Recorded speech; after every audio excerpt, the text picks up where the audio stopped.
Hi, everyone. I'm Leslyn Keith. I'm president of the board and director of research for the Lipedema project. And I'm here today to do another research update. I really enjoy being with you on a couple Thursdays each month just to talk about what's new in research. And there is a ton of stuff just coming out in the last 2 years. And today's paper is from 2021. I'm trying to get through everything for you. This was a wonderful paper that came out in 2021. Actually, one of the authors on this paper is Tilly Schmidt. She is one of the movers and shakers in the lipedema industry. She has lipedema herself. She started a website in the Netherlands. She's one of the first websites on lipedema that she started over a dozen years ago. And she was on this paper, and the paper is called Stages of Lipedema, Experiences of Physical and Mental Health and Health Care. Just a wonderful study looking at actually a quite large number of women with lipedema, a self-report survey, really nicely done. They completed this back in, I think it was 2015, 2016, but it just was published August of 2022. And it appeared in the Quality of Life Research as just last month in 2022. Please email me if you'd like a copy of this article, and I can send you a copy of it. Again, my email is leslyn@lipedemaproject.com. Really a very interesting study. So again, what they were trying to do when they were looking at this was they wanted to learn about and describe what are the experiences of living with lipedema at various stages of lipedema, those stages 1 through 4. And they wanted to look at not only the physical, but the mental health. What was the impact of lipedema across those stages of lipedema, and really also looking at their experiences with healthcare, and they also looked at work. So they had a very large sample size in here. It was 1,362 respondents to this survey. It was done online. It was a self-report survey. So these were all people that self-identified themselves as having lipedema. The average age of the participants was 41 to 50 years old. Majority were in the US and in the Netherlands, maybe because that's where the strongest patient groups were. And then what they did is they actually grouped them into 3 groups. And one group was stage 1 and 2. And the second group was stage 3 and 4. And the third group was if they didn't know their stage. So that was kind of an unknown stage. And it was pretty similar size, each of those groups. And then it allowed them to really look at the data from this survey. So the first group with stage 1 and 2 had 423 women. And in the stage 3 and 4, it was 474. And in the unknown, it was 406. So you can see pretty nice way of dividing it up and then being able to look at what all the data. So interesting, when we just look at those participant characteristics, as you would expect, the stage 1 and 2 group were significantly younger than the stage 3 and 4 group. There seems to be a correlation with age and the progression. If you're not managing it, it progresses to later stages and you tend to be older. And then the stage 1 and 2 group tended to be diagnosed much sooner, but even though it was much sooner, it was still an average of 11 to 14 years. Quite a long time to wait for a diagnosis. But the stage 3 and 4 group, they took sometimes 20 to 25 years to get a diagnosis. Pretty remarkable there. And then the stage 3 and 4 participants were also more likely to have a comorbidity of lymphedema and obesity, kind of what we would expect. That stage 4 is usually a combination of lipedema and lymphedema. So that was a lot of the stuff is kind of what we would expect. So as I was saying, this was actually a self-report survey that was done in 2014 to 2015. They were finally just able to aggregate all the data and analyze it, and then got it published just this year of 2022. So what kind of questions did they ask? Well, they asked all kinds of demographic questions. How old are you? How much do you weigh? Where do you live? Health history, stuff like that, your comorbidities, what other conditions you have. What are your symptoms of your lipedema? What are you experiencing with that? What management strategies have you used? If you had liposuction, or you're thinking about liposuction, what motivates you? What made you come to that decision? What have your experiences been in the workplace if you're working? What have your experiences been with healthcare? Asked about the psychological aspect of lipedema, and if they were having psychological issues, did they seek professional support for that? So a couple limitations of the study. One is that all of the women who participated are all self-identified as lipedema. So we don't know if they have a bona fide diagnosis of lipedema, but luckily it was a very large sample size, so we can start to infer some conclusions from it. Also, it was very much dominated by, as I said, participants in the US and in the Netherlands. Even though the researchers on the paper were in, I believe they were in the Netherlands, and they were also in Australia. And we know there's quite a strong lipedema advocacy groups in Australia, but the two top countries represented in here was the US and Netherlands. And so it would be nice to have, more people from around the world represented. So those are the main limitations. So let's look at some of the results, because this was very interesting. So I would say that the two biggest, most frequently cited symptoms for lipedema across all the groups, stage 1 through 4 and the unknown stage participants, all said pain and fatigue were the two most frequently cited.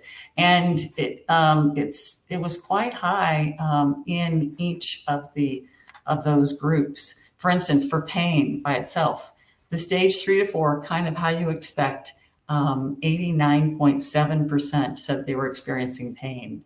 Stage 1 and 2, they still had 85.1% of those respondents were experiencing pain. And the group that didn't know their stage, 80%. So all of them between 80 and 90%, with the stage 3, 3-4 group being the most severe. And this seemed to be a theme that the severity of the symptoms were definitely increased in the stage 3 to 4 group, kind of, again, how we would expect. Even though it was very similar with the pain and the fatigue, with the other symptoms, it was quite a difference if you were in stage 3, 4. So some examples of that. For instance, if your mobility has been impacted, the stage 1 to 2 group said 18% had difficulty with mobility, but 52.5% in the stage 3, 4 were impacted. Their mobility was impacted. Only 2/3 of the respondents were actually out in the workforce, were working. And of those that were working, again, the lipedema impacted their work. They had issues at work because of the lipedema. But stage 1, 2, still kind of a big chunk, but 41.6, stage 1, 2, but even more for stage 3, 4 were impacted at work, 61.2%. So you can see that these symptoms of lipedema have a huge impact on your life, but they're much more severe for the stage 3, 4. The stage 3, 4 women were much more likely to be what felt like they were being treated badly in healthcare and experiencing weight bias. from healthcare professionals. They're more frequently diagnosed with depression and eating disorders. And that also that group, that stage 3-4 group, had experienced greater psychological distress, social impairment, and isolation. Again, these are kind of things that we already knew, but now we see the results of this, and we see that really is happening. I just wanted to make sure I turned on the comments because I'm so pleased that you guys are all here. Thank you for posting stuff. I like to know you're out there. So thank you so much for being here. Julie and Cindy and Linda, Marcia, Liz, Liza, I think your name is, Carol, thank you for posting. Marcia, glad you're here today. Go ahead and post your questions and comments.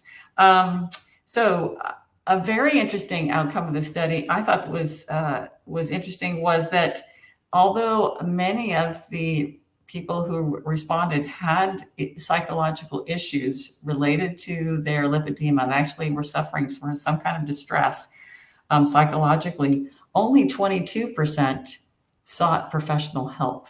So it seems much more often that we're going to get help for our physical symptoms, but not as often for our mental symptoms. So I thought that was interesting.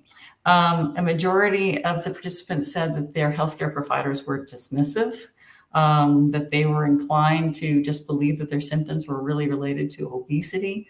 And this makes sense when you think about that some of the participants waited up to 25 years to get a proper diagnosis. Then that bias and that dismissiveness is happening in the healthcare field. Let's look at the interventions that the participants would go for, and this was very much weighted towards what stage you were at, because the stage 1-2 group tended to go for exercise. This was very often sought. They did that more than the stage 3-4 group. The stage 3-4 group tended to do conservative therapy like complete decongestive therapy, manual lymph drainage, compression, stuff like that. So they would do that more often than the stage 1-2. Interesting. Now this is really interesting. The everybody across the board, all three groups, the most common intervention they did was what they called healthy eating. And that was at 68.7%. This was the most often intervention cited, hands down. Now, interestingly, I'm going to contrast it with the least option. Only 9.8% sought psychological help. So really, they doing healthy eating, but they did not seek psychological help. But there was another question. There was one that was called about healthy eating, and the other one was diet. Okay. And so 76% of stage 1-2 said that they use healthy eating, but only 28.8% use diet. Isn't that interesting? And I think that most people equate the word diet with something that's short term. It's just so you lose weight. It's not necessarily healthy, okay? But it's going to help you lose weight.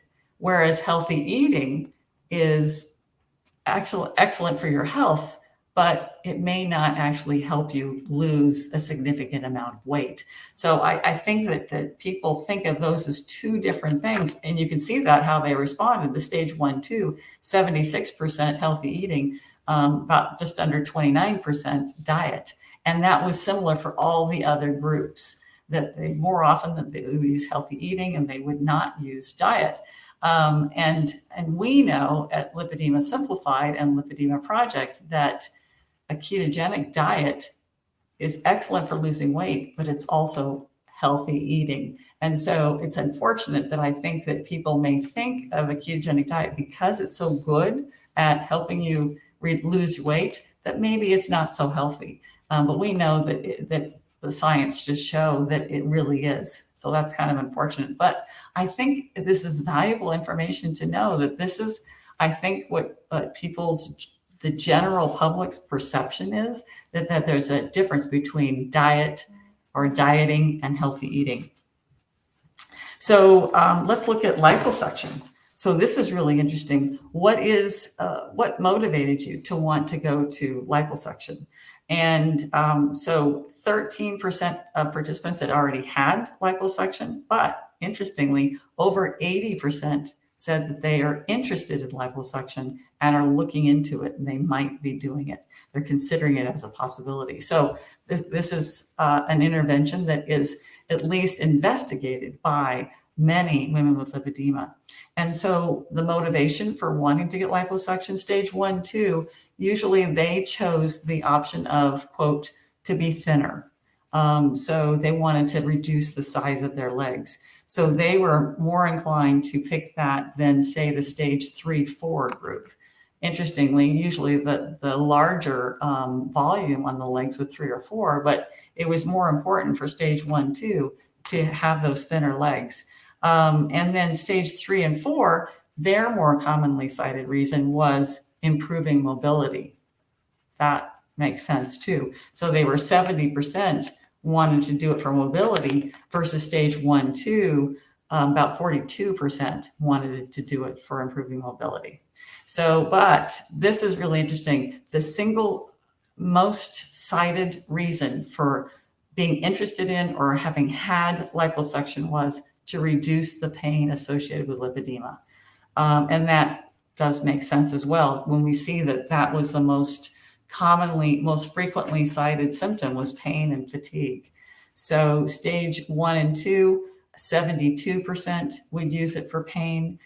Stage 3 and 4, 77% would use it for pain. And the unknown stage group, 66% would use it for pain. So this was hands down the most common reason for using it. And the literature does show that liposuction can be have quite an impact on pain, on reducing pain fairly quickly.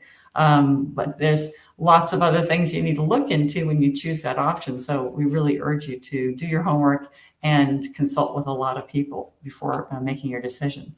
So I just think this was a great study. It really added insight into what it's like to live with lipedema and across different stages. I think it's going to help raise awareness about lipedema, and maybe it'll improve access to treatment. Again, if you would like to have a copy of this article, please email me at leslyn@lipedemaproject.org. I wanted to look at some of your comments really quick in case I need to answer some questions, but there is 2 things also I want to let you know coming up, because we have a webinar series coming up. It is Lipedema and Lymphedema Basics and Beyond. It's a series of 3 webinars, completely free. It's the subtitle of this series is An Intro to Emergent Strategies for a Holistic Approach. And the first webinar is I'm going to be talking about lipedema, lymphedema, and obesity and understanding the differences. The second one, Gail is going to be talking about gentle days and nights with lipedema. You can do this. And the third one, I believe this is Catherine Sayo is going to be talking about this. Miracles can happen living with lipedema. Are you ready for yours? And so those are coming up. I think the first one is just coming up on not this Friday, but the following Friday. We'll have a link in the chat and in the comments to go to find out more and to register. And then, of course, I must also tell you about, you want to save the date for our lipedema and lymphedema heart to heart, a collaborative 3-day virtual event that's coming up October 21, 22, and 23. It's all being held virtually. It's a conversation, because yes, we'll have experts there. We will have people who are the movers and shakers in the lipedema field, and the activists and the women that are out there in the trenches. But we also we want to have a conversation with you. We want to find out what's happening with you, and how we can move forward and how we can live our best life. So check out the link for that as well to get more information. And I'm looking at what you guys have put in the chat and some good stuff. Someone is trying to find a specialist in the UK. Again, you guys post wonderful questions and comments. Feel free to email me. If I can't address your specific question right here today, I would love to explore with you some options and things that I can help with, some other resources for you. So feel free to email me. And also, please email me with your suggestions on any other research studies that you would like me to review and talk about here at this event. So that's going to be all for today. It's so wonderful being here with you a couple times a month on Thursdays. So I will see you next time.